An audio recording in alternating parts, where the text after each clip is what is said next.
Oke, assalamualaikum warahmatullahi wabarakatuh. Balik lagi bersama Tony Rider. Jadi video kali ini kita akan melihat tentang motor Yamaha yang baru ngetren. Motor ini termasuk motor yang paling disukai oleh kalangan anak muda. Oke, kita akan lihat review penjelasan salah satu host ternama, Abang Dimas Pradopo. Dia sebagai host dan sekaligus yang telah mengtest drive motornya. Oke, langsung aja kita lihat penjelasannya secara detail.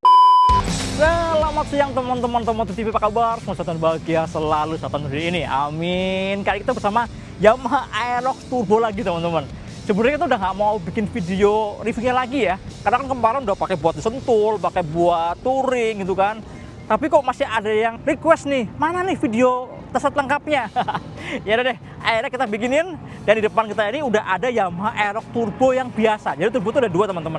Ada turbo yang biasa harganya 39,5 juta dan turbo ultimate itu harganya 41,7 juta. Kalau yang ultimate ini bedanya di windshield ya, windshield warna oranye, cover knalpotnya beda, sama ada performance damper. Yang paling beda performance dampernya sih. Tapi ya udahlah, di depan kita adanya yang ini, yang turbo biasa. Oke, kalau secara harga sebenarnya jauh lebih mahal kalau dibanding sama yang versi biasa ya. Cyber City itu cuma 33 juta, sedangkan Aerox standar yang masih pakai kunci keris itu cuma 29 juta teman-teman. Jauh banget ya range-nya ya, 29 sampai ke 41 juta. Ya gimana namanya teknologi gitu kan. Kita akan bahas semuanya, performanya, mesin, kursi bahan bakar, impresi saat dipakai berkendara. Nah, tonton terus videonya.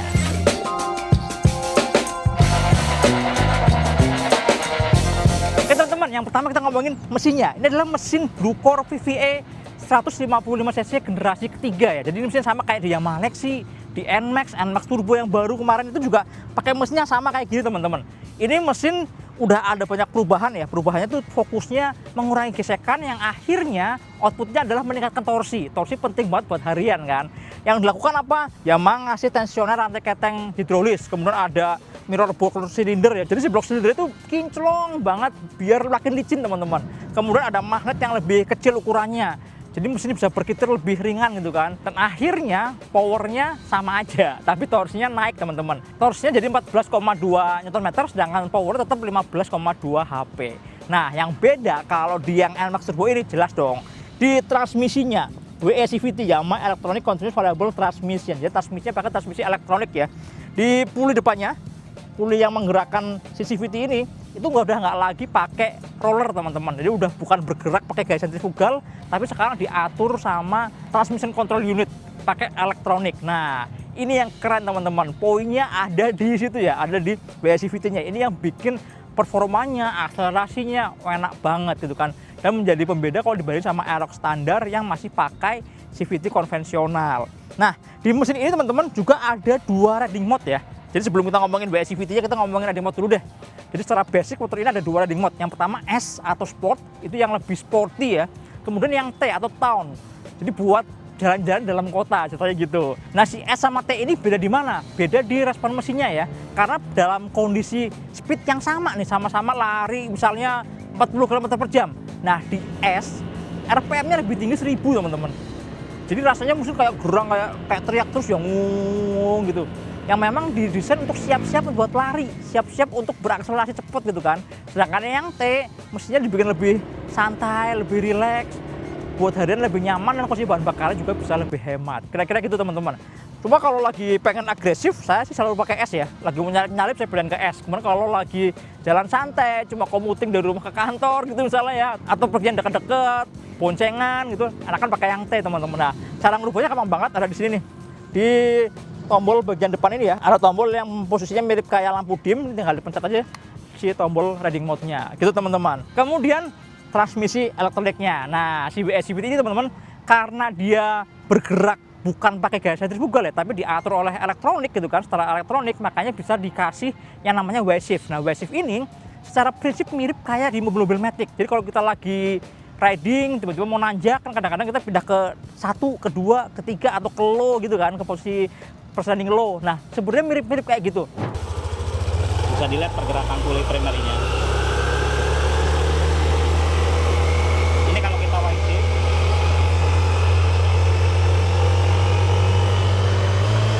oh iya ya. Jadi di RPM atas kita bisa nurunin si diameter V-beltnya. Otomatis kalau untuk yang paling bawah torsinya pasti paling besar. Paling besar ya. Lagi teriak tuh ya RPM-nya ya. Iya, betul.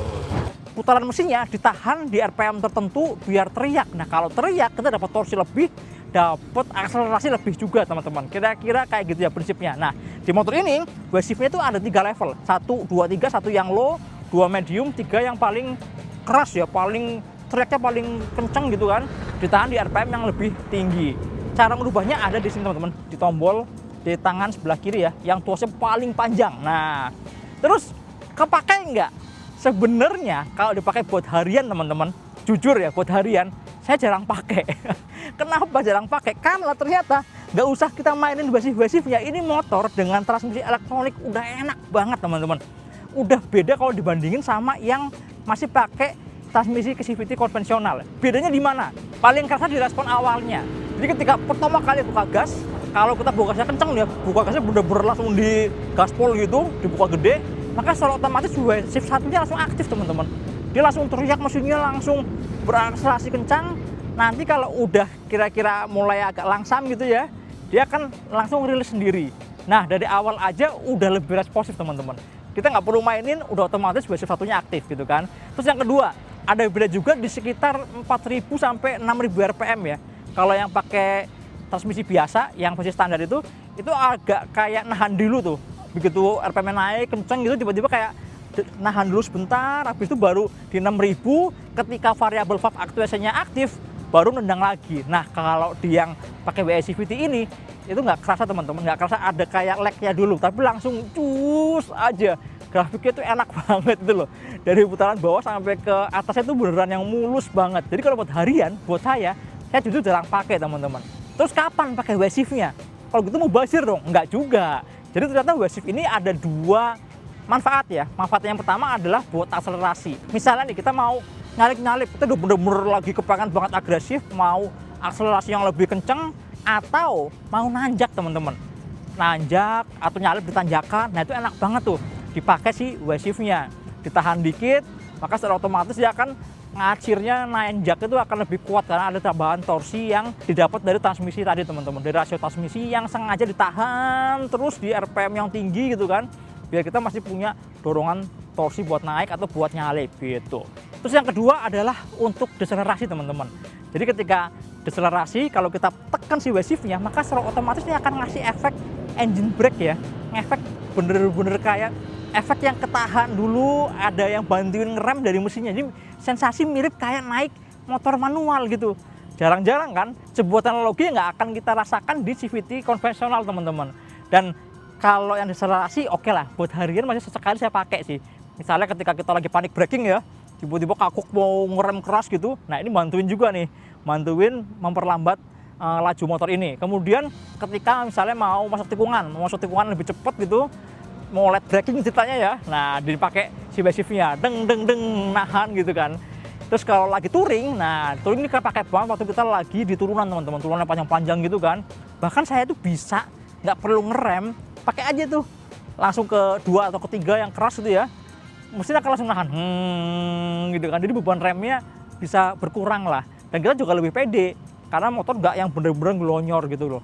Yang seharusnya sih ini bisa jadi solusi ya buat motor matic yang suka bablas melolong waktu lagi di turunan gitu kan, gara-gara remnya blong kan, karena hanya mengandalkan rem doang. Tapi kalau di motor ini bisa memanfaatkan engine brake-nya, kira-kira gitu, teman-teman.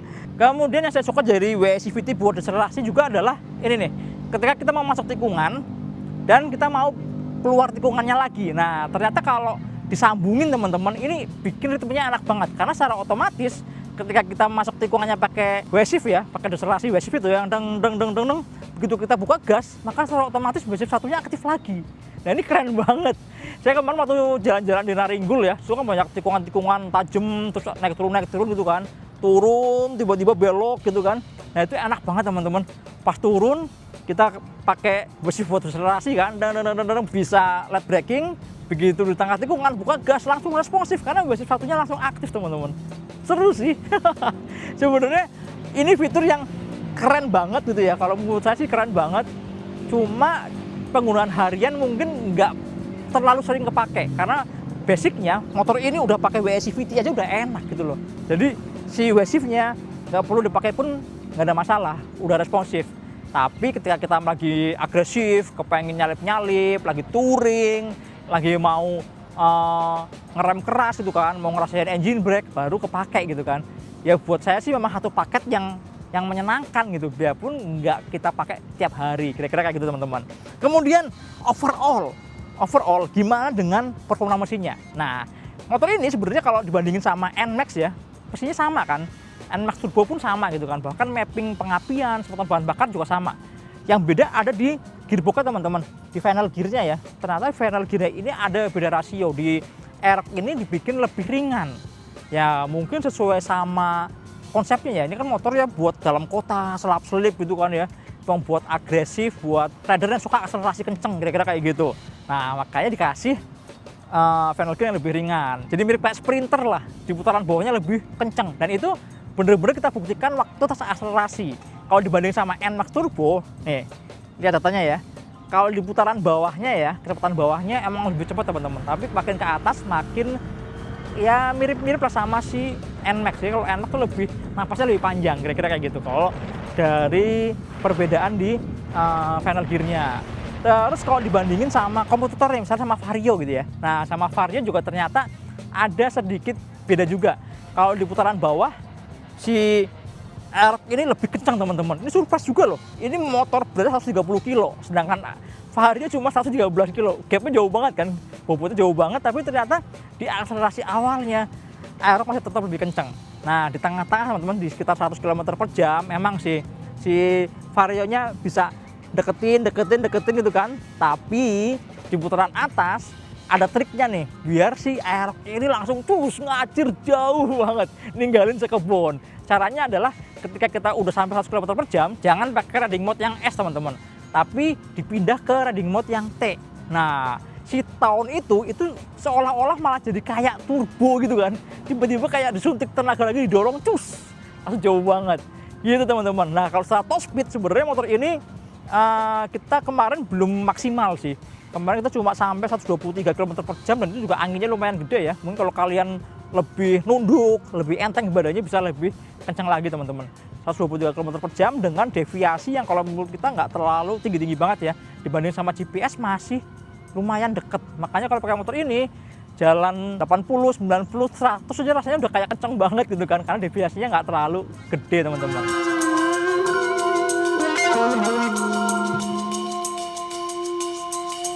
Oke teman-teman, ini saya kasih tahu ya cara memainkan si Y-Shift-nya biar si Aerox Turbo ini merasa kencang banget akselerasinya.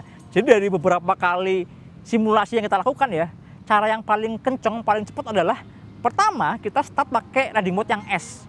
Nah S itu langsung kita buka gede, maka secara otomatis Y-Shift satunya akan langsung aktif kan. Nggak usah lama-lama tuh, langsung di band ketiga. Kenapa ketiga? Biar RPM langsung tinggi, langsung teriak, jadi dia bisa ngasih dorongan akselerasi yang lebih kencang lagi. Dan itu pun nggak usah lama-lama, di sekitar 8.000 sampai 9.000 RPM langsung dirilis biar nggak ketahan terlalu lama teman-teman. Cara ngerilisnya gimana? Tinggal tekan itu ya, tombol mode yang di bagian depan itu ya. Kita tekan situ, maka secara otomatis dia akan langsung pindah ke rasio yang biasa aja. Nah, napasnya akan makin panjang tuh. Tapi jangan lama-lama juga, karena kalau udah sampai sekitar 100 km per jam, pindahin ke T riding mode-nya. Karena ternyata ketika di riding mode T, RPM-nya akan turun dan dia akan dapat napas yang lebih panjang lagi teman-teman. Itu yang bikin top speed-nya di atasnya juga masih punya napas lebih panjang. Makanya Vario bisa ketinggalan gitu kan di putaran tingginya. Kira-kira gitu teman-teman. Jadi nggak asal gas-gas aja ya, ada triknya ternyata. Trik yang paling kenceng yang kita coba ternyata seperti itu. Gitu teman-teman.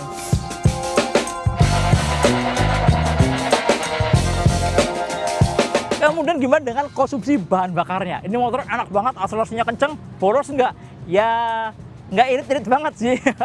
Emang lebih boros sedikit kalau dibandingin sama kompetitor ya, sama PCX, sama Vario, ini masih sedikit lebih boros. Kalau kita pakai riding mode yang T, yang santai aja, rata-rata kita dapat cuma 139 teman-teman. Itu dipakai buat harian Jakarta, kalau lagi macet ikut macet-macetan, kalau lagi kosong gaspol terus.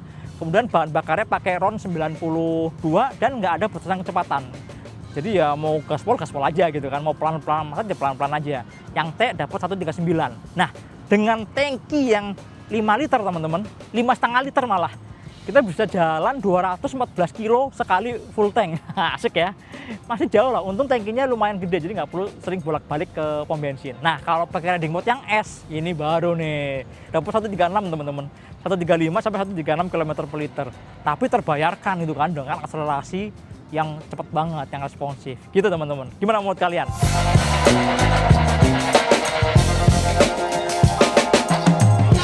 Mesin udah kenceng gitu kan.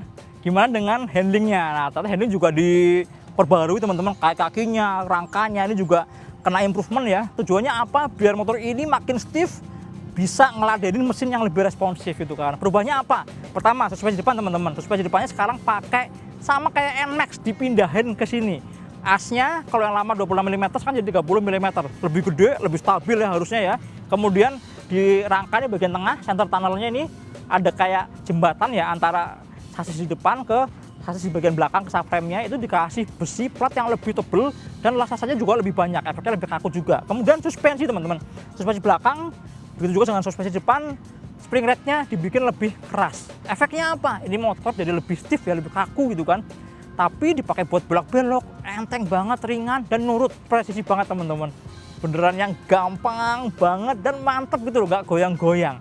Suspensinya kalau buat kalian yang suka speeding, suka cornering sih udah enak lah ya. Ini udah enak banget suspensinya. Tapi kalau dipakai buat lewatin jalan rusak emang sih kerasa agak keras ya. Yang belakang sedikit lebih keras ya kalau dibanding sama versi yang sebelumnya. Enak kalau dipakai buat boncengan, kalau diboncengan jadi lembut. Tapi kalau dipakai sendiri lewat jalan yang rusaknya lumayan parah sih ya pinggangnya sakit juga gitu kan. Tapi ada efek baiknya. Efek baiknya adalah ketika lewat jalan yang cuma gelombang biasa aja atau konblok kayak gini, jadi nggak terlalu ngayun. Karena kalau terlalu ngayun mules teman-teman. Bruk gitu kan kalau kebanyakan kan.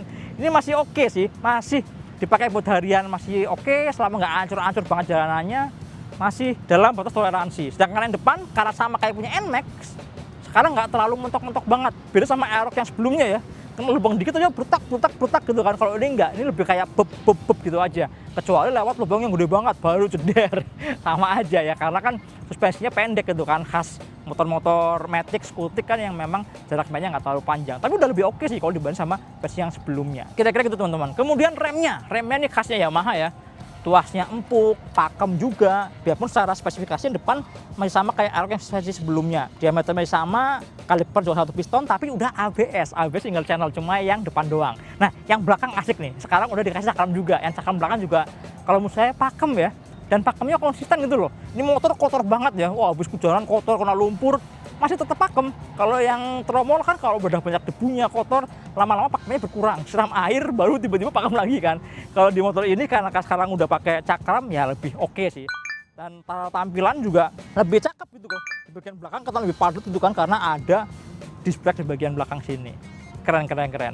Kemudian riding position. Nah, ini juga ada yang baru juga nih. Oh iya teman-teman, lihat nih. Di motor ini bagian belakangnya kayak slim gitu ya. Kayak nggak ada apa-apa, polos gitu kan. Tapi ternyata masih ada bezelnya. Bezelnya ada di sini nih. Ini kalian rogoh ke sini, ini ada kayak lubang gitu. Ini bisa dipakai buat narik-narik motor. Jadi kalau misalnya kita mau muterin motornya itu bisa buat pegangan gitu kan. Nah, gitu teman-teman. Posisi berkendara ini ada sedikit berbeda kalau dibanding sama versi sebelumnya. Ada di sini nih. Nah, ini nih. Sekarang ada plat sedikit yang lebih naik ya decknya ya. Dan ini juga dikasih kayak pattern gitu biar lebih nge-grip. Biarpun nggak terlalu lebar-lebar banget. Nah, efek baiknya adalah kita bisa nangkring. Jadi waktu lagi belok-belok yang agresif gitu, kaki kita bisa ditaruh ke belakang sini teman-teman.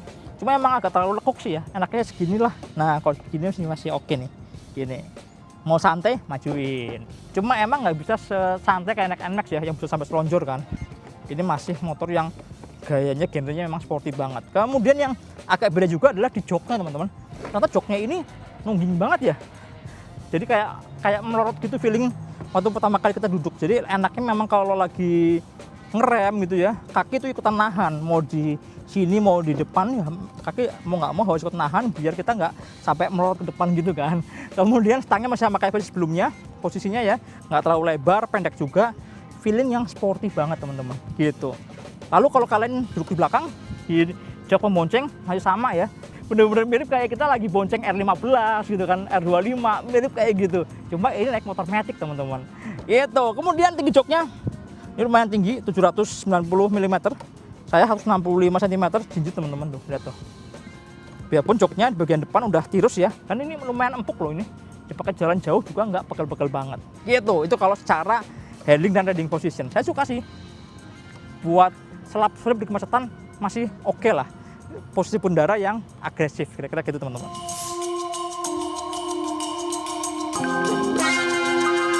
Oke, kita ngomongin fitur-fiturnya. Lampu, wah, pasti banyak yang penasaran kan kayak apa sorotnya. Lampunya dia pakai LED teman-teman. Ini LED-nya proyektor, tapi dia modelnya kotak-kotak ya, bukan bulat. Oke teman-teman, kita sama-sama nyalain ya. Kalau kunci kontak on, hanya DRL yang nyala, sedangkan buat lampu utamanya harus nyala mesin. Nah, ini lampu dekatnya nih, nggak terlalu pekat, tapi lumayan lebar ya, dan dia nyebar teman-teman, nyebar di sini dengan fokus satu di bagian tengah ini ya. Ini khasnya si proyektor, LED proyektor tuh kayak gini nih. Jadi biasanya ada fokus di sebelah mana gitu, karena kalau si Aerox ada di sini, lampu jauhnya kayak gini.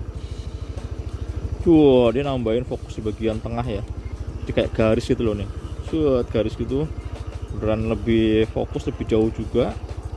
Tapi kanan kirinya juga nambahin sedikit ya, jadi di jangkauan lampu dekatnya juga nambahin terang sedikit di bagian sini gitu teman-teman. Begini sorot lampunya tuh, dia ada sorotnya ya, sorotnya beneran fokus banget, ada dua kanan kiri. DRL-nya yang di bagian atas ini teman-teman. Ini sorot lampu sennya. Yang belakang kalau nyala kayak gini. Yang atas adalah lampu remnya, mirip kayak R15 ya bentuknya. Gimana menurut kalian? Lumayan ya? Kalau saya sih lumayan lah. Nggak terang-terang banget, buat harian ya masih cukup, masih oke. Yang belakang lampu saja model keluar, mirip kayak motor spotnya Yamaha ya, kayak R25 kayak gini juga teman-teman.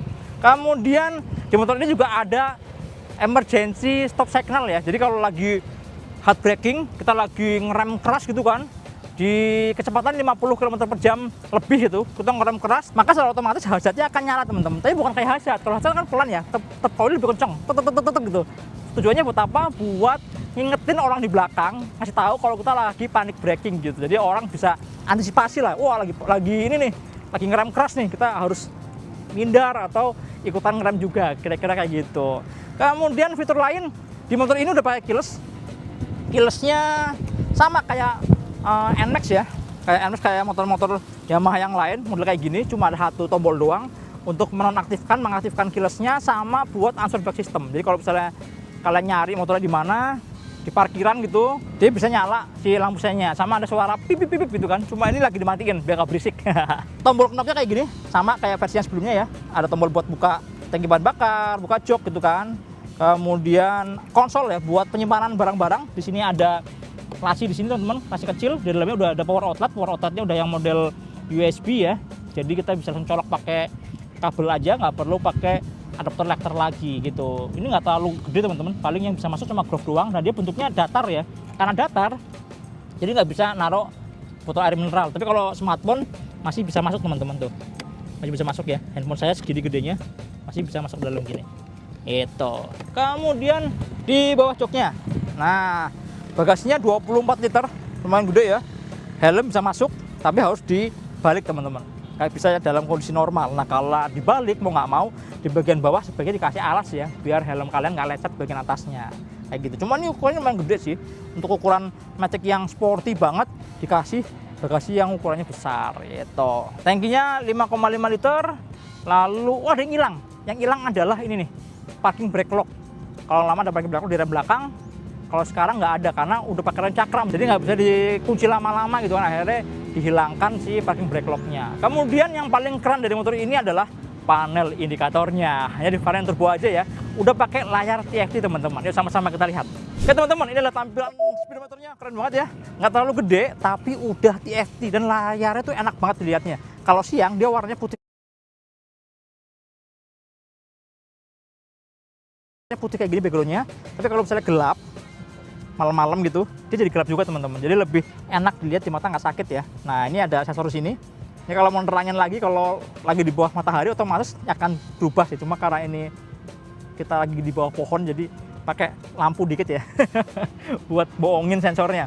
Nah ini isinya apa aja? Lengkap banget teman-teman. Ini ada jam digital, ada tachometer, speedometer, ini ada riding mode-nya ya, ada T sama S di sini.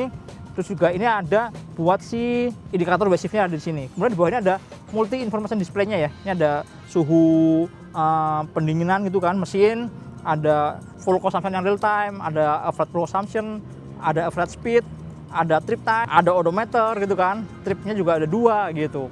Lengkap banget teman-teman. Dan yang paling keren lagi adalah di motor ini sebenarnya bisa diubah tampilannya. Tampilan nah ini ada 3 tampilan ya. TM1, TM2 sama track. Nah, sebenarnya kalau kalian males masuk ke dalam menu, ini sebenarnya bisa tekan tombol yang bawah teman-teman. Tombol home-nya kalian tekan yang lama, ini tampilan yang pertama ya. Saya paling suka tampilan yang ini sih. Ini tampilan paling lengkap nih. Sampai indikator TCS juga ada di sini, lengkap banget teman-teman.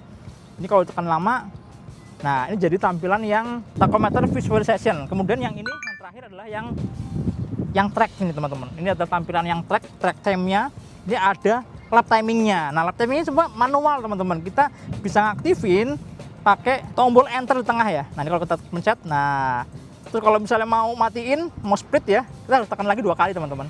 Jadi matiin sekali, kalau mau split lagi mulai lagi, saya lagi. Jadi harus 2 kali pencet ya, tek tek gitu, tek tek. Nah, titiknya kita nentuin sendiri. Kalau misalnya di sirkuit ya pas di tempat start finish misalnya, kita tekan 2 kali, tek tek gitu. Kira-kira gitu teman-teman. Cuma ya ini gimmick yang keren juga sih. Bisa dipakai buat di sirkuit, atau misalnya kalian dari rumah ke kantor, dari rumah ke sekolah gitu kan, mau bikin rekor kira-kira berapa sih rekor kita ke sekolah gitu misalnya, ke kampus, ke kantor, bisa pakai kayak gini juga. Unik ya. Kemudian yang lain, sini ada beberapa menu yang lain teman-teman. Ini ada buat muter musik di sini. Ini bisa dipakai buat ngontrol musik player di smartphone kita. Misalnya nih, kita muter playlistnya Ceylon 7 ya, kita nyalain, oke, dia nyala. Nah, di sini ini juga akan muncul teman-teman tuh. Nah, kita bisa ngontrol teman-teman nih. Misalnya bisa matiin, bisa nge-pause gitu kan, nge-play lagi atau gedein ngecilin suaranya. Kira-kira gitu. Seru sih. Ada banyak yang dimainin di panel indikatornya. Kemudian ada buat navigasinya. Ada tampilan buat notifikasi, telepon, pesan masuk. Telepon malah sampai nomornya pun siapa yang telepon ketahuan akan muncul juga di sini. Kemudian ini ada weather ya. Nah, tuh weathernya sudah masih muncul di sini. Sekarang humidity-nya 70%, 33 derajat Celcius. Kecepatan anginnya segini gitu kan, lagi mendung, bener lagi mendung, gluduk-gluduk gitu kan. Jadi semua ditampilkan kalau udah connect teman-teman. Nah, di motor ini karena udah connect nih, sini ada logo apps-nya ya. Nah, logo apps, ada bar sinyalnya sama tegangan baterai kita teman-teman. Tegangan baterai handphone kita. Nah, seperti apa aplikasinya, aplikasi By Connect-nya? Ternyata ini masih sama teman-teman. Ini sama seperti aplikasi By Connect yang sebelumnya. Tuh, dia kayak gini aja ternyata. Cuma ini udah By Connect yang 2.0, yang versi kedua. Versi kedua bedanya apa? Di tengah sini ini ada navigasi teman-teman. Ada pilihan untuk navigasi, untuk mengatur navigasi. Sedangkan yang lain kayak lokasi parkir, log berkendara, kondisi bahan bakar, tegangan baterai, semuanya sama teman-teman, masih sama kayak versi sebelumnya. Yang beda hanya di navigasinya aja. Misalnya kita mau cari pom bensin deh, cari pom bensin terdekat di mana ya gitu. Kita bisa pakai si handphonenya, cari misalnya nih di sini ada sel BSD misalnya gitu ya, langsung pemeriksaan rute, kemudian kita petunjuk arah. Nah, kita tinggal pindahin di sini. Ini kita pindahin yang di layarnya. Pindahin ke navigasi. Nah, udah langsung muncul nih. Kita suruh berangkat, maju ke depan ke arah barat laut, 30 meter lagi belok ke kanan gitu kan. Terus jarak ke tempat kita tujuan 1,8 km, berapa menit, semuanya ada teman-teman di sini. Dan asiknya kalau si mapnya lagi aktif, di sebelah kanan ini masih ada info-info basic ya, ada speednya, ada trip apa segala macam, kondisi bahan bakar juga muncul di sebelah sini. Kemudian teman-teman sini juga ada notifikasi ya, notifikasi buat pesan masuk atau telepon masuk gitu kan. Kalau pesan masuk dia akan ada pilihan-pilihannya juga di sini gitu kan. Cuma ini karena belum ada yang masuk jadi nggak kelihatan. Kalau telepon masuk dia akan nongol sampai ke nomor teleponnya berapa yang masuk, itu kan ketahuan teman-teman. Kalau kalian pakai TWS bisa langsung ngangkat, bisa langsung ngobrol gitu kan. Dan itu bisa dilakukan langsung dari si motor ini buat kontrolnya gitu. Woi teman-teman, di motor ini juga ada TCS ya, Traction Control System. Jadi kalau misalnya udah belakang selip, maka secara otomatis akan cut powernya. Ini lebih safety ya. Jadi bukan cuma ABS, tapi juga ada TCS juga. Waduh, tiba-tiba geruduk teman-teman. Hujan. Oke teman-teman, kira-kira itu review singkat nggak singkat ya, panjang banget ini. Ini 30 menit lebih gitu kan. Review kita ngomongin kesimpulan pakai Yamaha Aerox Turbo. Asik sih ini motor. Jadi bukan sekedar naik motor buat pindah lokasi gitu ya, tapi juga banyak fitur yang bisa kita mainin gitu kan. Terutama di WSIF-nya ini, di WSIVT-nya. Mau akselerasi kenceng bisa dimainin, mau deselerasi juga bisa. Seru sih. Kemudian yang saya suka juga adalah di panel indikatornya, ini juga seru juga. Ada musik player, ada GPS navigasi gitu kan, layar TFT, ada notifikasi telepon, ada notifikasi buat pesan masuk gitu kan. Apalagi kalau nyambung ke TWS, nyambung ke intercom gitu kan, informasi dari GPS-nya bisa kita dengerin juga gitu kan. Bisa sambil dengerin musik, bisa sambil pindah-pindah tracknya. Seru sih, di jalan nggak bosan gitu, banyak yang bisa kita lakukan selain sekedar berkendara. Ya kalau menurut saya sih harganya jauh kalau dibanding versi yang standar, wajar sih. Karena tadi ya teknologinya juga ini wow. Jadi standar baru kali ya buat Matic-Matic di Indonesia gitu kan, melampaui yang udah ada gitu, yang udah umum. Gokil sih buat Yamaha dengan teknologi barunya ini. Ya wis, sampai jumpa di video berikutnya. Jangan lupa tonton terus Otomotif TV, nyalakan tombol notifikasi, like, subscribe, dan follow juga Instagram otomotif_tv. Jangan lupa follow juga IG saya di Mas Popo pakai underscore. Jangan lupa follow juga IG-nya Cek. Apa Cek? IG lu Cek? Afriandi ada di sini ya. Itu fotografer kita. Fotografer, videografer kita. Dadah.